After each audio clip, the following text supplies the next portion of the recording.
Hola, ¿qué tal? Tengan todos un cordial saludo. El día de hoy estaremos hablando sobre la movilidad social en Colombia y para ello abarcaremos específicamente la región andina. Entonces hablaremos sobre las características propias de esta región, las identidades, los grupos poblacionales vulnerables, los focos de violencia y posterior a ello realizaremos un análisis frente a la movilidad social de la región. Entonces, para iniciar les cuento, la región andina es una de las 6 regiones naturales de Colombia. Comprende las 3 cordilleras de los Andes, que son la cordillera occidental, la cordillera central y la cordillera oriental. Dentro de estas cordilleras encontramos ubicados los departamentos de Cauca, Valle del Cauca, Nariño, Quindío, Risaralda, Caldas, Antioquia, Huila, Tolima, Cundinamarca, Boyacá, Santander y Norte de Santander. Entonces encontramos en estos departamentos la capital del país, el eje cafetero, el lugar donde se realizan una de las fiestas más importantes, que es el Carnaval de Negros y Blancos, que tiene lugar en el municipio de Pasto. Esta región tiene 2 ríos muy importantes, que son el Magdalena y el Cauca. Y podemos decir también que en esta región se concentra el 70% de la población colombiana. Culturalmente hablando, la región andina se consolida a partir del encuentro de 3 civilizaciones, que son la negra, la europea y la indígena, ubicados en los diferentes departamentos que les mencioné anteriormente. A continuación, entonces hablaremos sobre identidades y grupos poblacionales vulnerables. Bueno, ahora vamos a hablar de los grupos poblacionales excluidos. Se identifican como grupos excluidos porque son aquellos que no tienen ni la misma posición económica, ni las mismas oportunidades, ni las mismas necesidades básicas, primordiales que debería tener cualquier individuo. Entre ellos se encuentran los grupos indígenas. Son catalogados como grupos excluidos porque el conflicto armado se encarga de apoderarse de estos grupos a nivel económico y de sus familias. Los afrocolombianos son excluidos ya que la tasa estadística de violaciones hacia las mujeres apunta que las mujeres afrodescendientes están con mayor índice de violencia sexual. Además, hay culturas donde se tacha al afrodescendiente como una persona desagradable, ladrona o peligrosa, y esto se presta para chistes y sarcasmos, y esto es parte de la exclusión, porque los hacen ver como individuos peligrosos ante la sociedad cuando en realidad no. Los niños y niñas jóvenes son el foco de violencia más alto, porque los niños son en los que más se evidencia la pobreza, el abandono, los prestan para trabajos sexuales, para actos delincuentes. Hay niños que no tienen las necesidades primordiales básicas, no tienen agua, no se alimentan, no tienen una identidad, entonces también son parte de esos grupos poblacionales excluidos. Y la comunidad LGTB, porque en muchas culturas y religiones los LGTB son pintados como anormales, con un concepto de feminidad y masculinidad, o sea, que tenemos que ser una de las dos, pero no podemos tener otras identidades u orientaciones sexuales.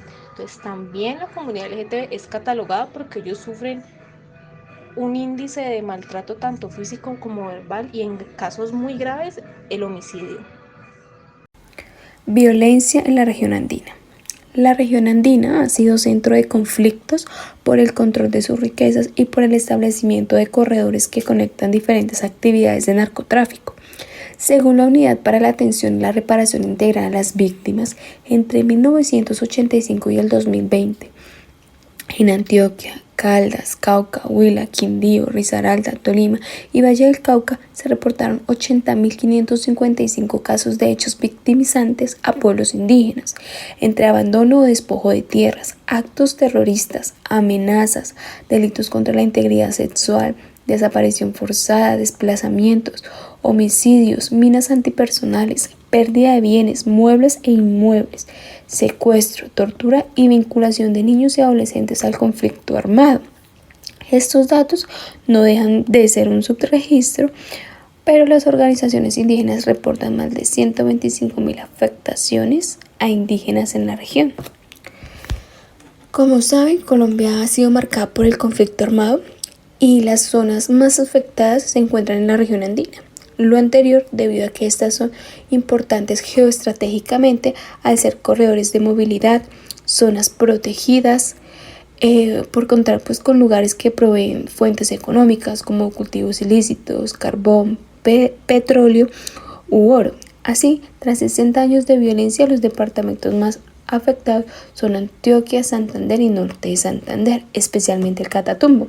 Finalmente, a pesar de la firma del acuerdo de paz con las FARC, en el 2016, en algunas zonas se ha reactivado el conflicto armado. Esto debido a, entre muchos más factores, la incapacidad institucional de construir un Estado, la aparición de nuevas estructuras armadas y la desestabilización y complicidad con actores armados ilegales de poderes locales. Y se ha registrado ya el asesinato de 216 líderes sociales durante el año 2022.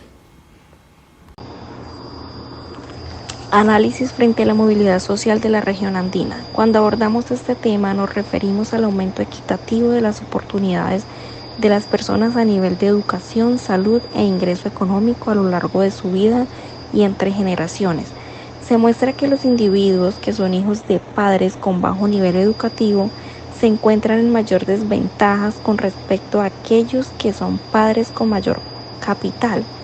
Esto sugiere claramente que la alta desigualdad en la región está asociada con una baja movilidad social intergeneracional. La movilidad social es baja a pesar del progreso continuo que ha tenido la región. Esto quiere decir que la pobreza disminuye y la clase media incrementa, debido a que los pobres han mejorado su situación, pero aún sigue siendo incipiente. La clase media sigue presentando privaciones importantes en la educación, como lo es el nivel educativo, en el trabajo, la informalidad y el desempleo de larga duración.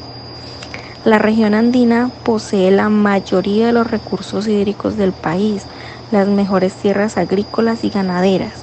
Con esto ha tenido en los últimos tiempos un boom de extracción de recursos y a la vez un crecimiento económico. Si bien la creación de riquezas ayudó a la reducción de pobreza, mas no hubo una reducción de las desigualdades. Hay un conjunto de espacios sociales donde las desigualdades han estado más visibilizadas.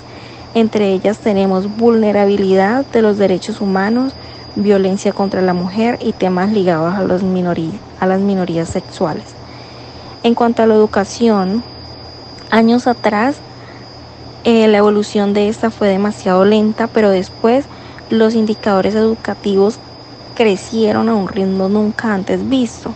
El número de alumnos matriculados tanto en primaria como en secundaria y universidades se expandió en forma considerable, así como el número de docentes y de establecimientos educativos, tanto que hoy en día concentra más del 20% con las más altas calificaciones a nivel nacional.